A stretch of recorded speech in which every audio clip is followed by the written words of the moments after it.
So my illustration agent told me that this really amazing artisan coffee company in San Francisco decided that they wanted to do a poster using my work, and they were going to put this thing everywhere, and they were going to plaster it. You know, they were like the next Starbucks, and I was so excited all weekend. I couldn't wait to do this. And the things they said about my work, they said, oh, there's a warmth to it that we want to have in, you know, in this.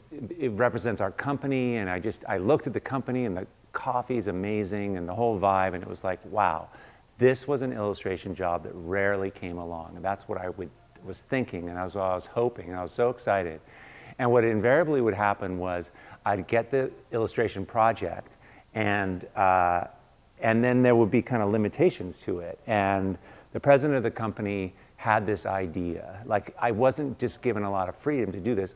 He had this idea, and he wanted to show this amazing coffee, and there was so many great things about this company, but he wanted to do it by showing two people in love holding a cup of coffee and looking at each other. And that's actually what they wanted me to paint. And it's incredible because I don't do people, and I'm not very good at that. And I don't know why they thought that I was the person to do this, but I needed the money, and I didn't have a lot of work then, and it was like this huge opportunity. I thought, well, maybe I can do this. Maybe I can pull it off. This isn't like what I'd like to do. I'm terrible at people. Maybe I can pull this off. And so I said yes.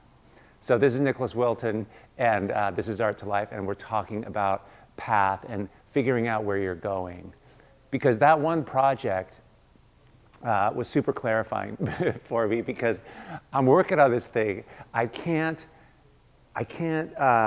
get this lady's face. I got the guy's face, okay, but the woman's face, you know, when you're painting faces, and this is what I admire so much about people, the artists that can paint realism, portraits, because if you get like one brush stroke off the lip, it gives them like this droopy lip, or their eyelids dropping, or I mean, it's so hard. And I had to make them look like they were in love, you know, and I had models, and I shot this, and I literally wept doing this thing. And I punched the painting once, I gave up, but I had to do it because I'd already taken the deposit, you know. It was a hell realm, and luckily they didn't do very well, and this company disappeared, so I did see the posters, and I was dreading it because they were horrible, at least for what I thought. But I never forgot the experience. And I remember at the time I was talking to my dad about this, and I was saying, yeah, I can't do that kind of work. I can't do that kind of work, but that's the kind of work that pays. You know, that's the kind of work that people want to see people. There's lots of imagery that people need to be with people in them, and I don't do people. And he's saying, well, what do you want to do? And I was saying, well, I don't want to do the people stuff, but I could do like animals. Like, I'm really good at animals, you know, and I could do animals and see, maybe I should do just animals. And he's like, yeah, but what do you really want to do? And I said, well, I could do animals, and I could do this thing. But he kept asking this question. And at one point, I'll never forget it, he said, no, really, like, if you could wave a magic wand, what would you do? What would you do? If you could change anything, if you could have anything, what would you do with your art? What would it look like? And it's really actually kind of hard to think of that, like, because we have so many limitations about, I was so penned in by, like, well, I need to make money, and I have to do this thing, and I had all these preconceived ideas about where I had to go, and it was just like roadblocks all over the place for me. So just being able to answer that question took some time, but I stayed on it.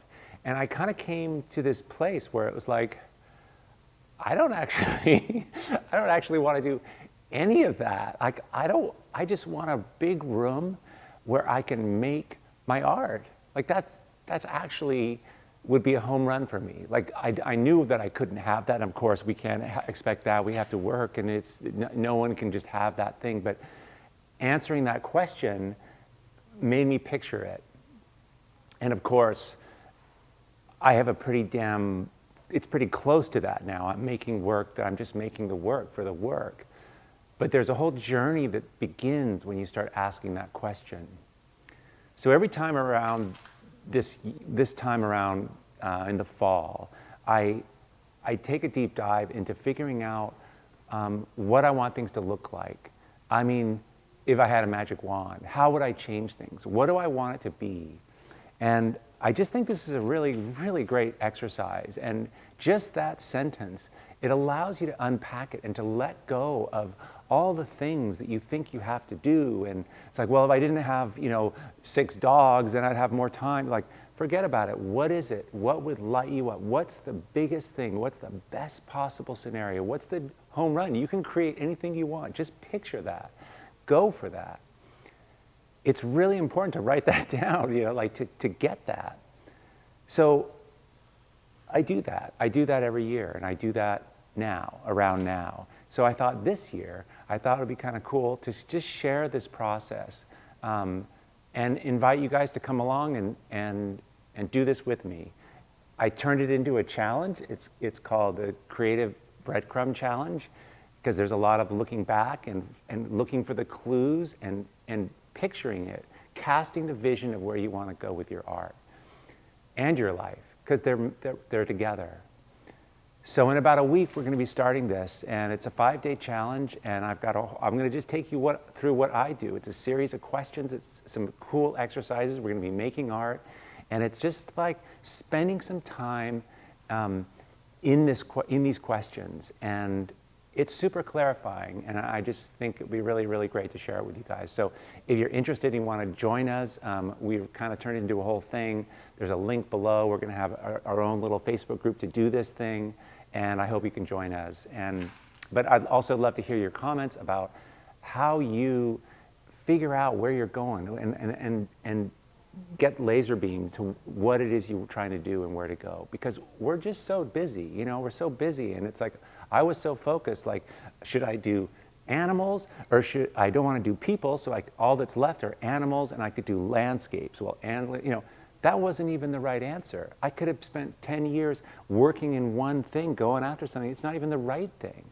You got to go for the big things, and when you find the thing that really lights you up, you get all this extra energy, and that's what I love. Like, casting the vision gives you the energy to accomplish the vision, because it's so damn potent for you, but it's got to be right for you. So anyway, I just love this stuff, and I'd love to hear your comments, and I'd especially love for you to join me in the Creative Breadcrumbs Challenge. We're starting in about a week. There's a link below, and I hope to see you there. All right, hope your Sunday's going really great. Okay, thanks.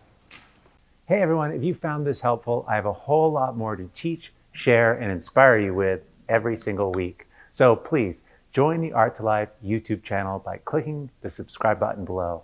Okay, great. Let's do this.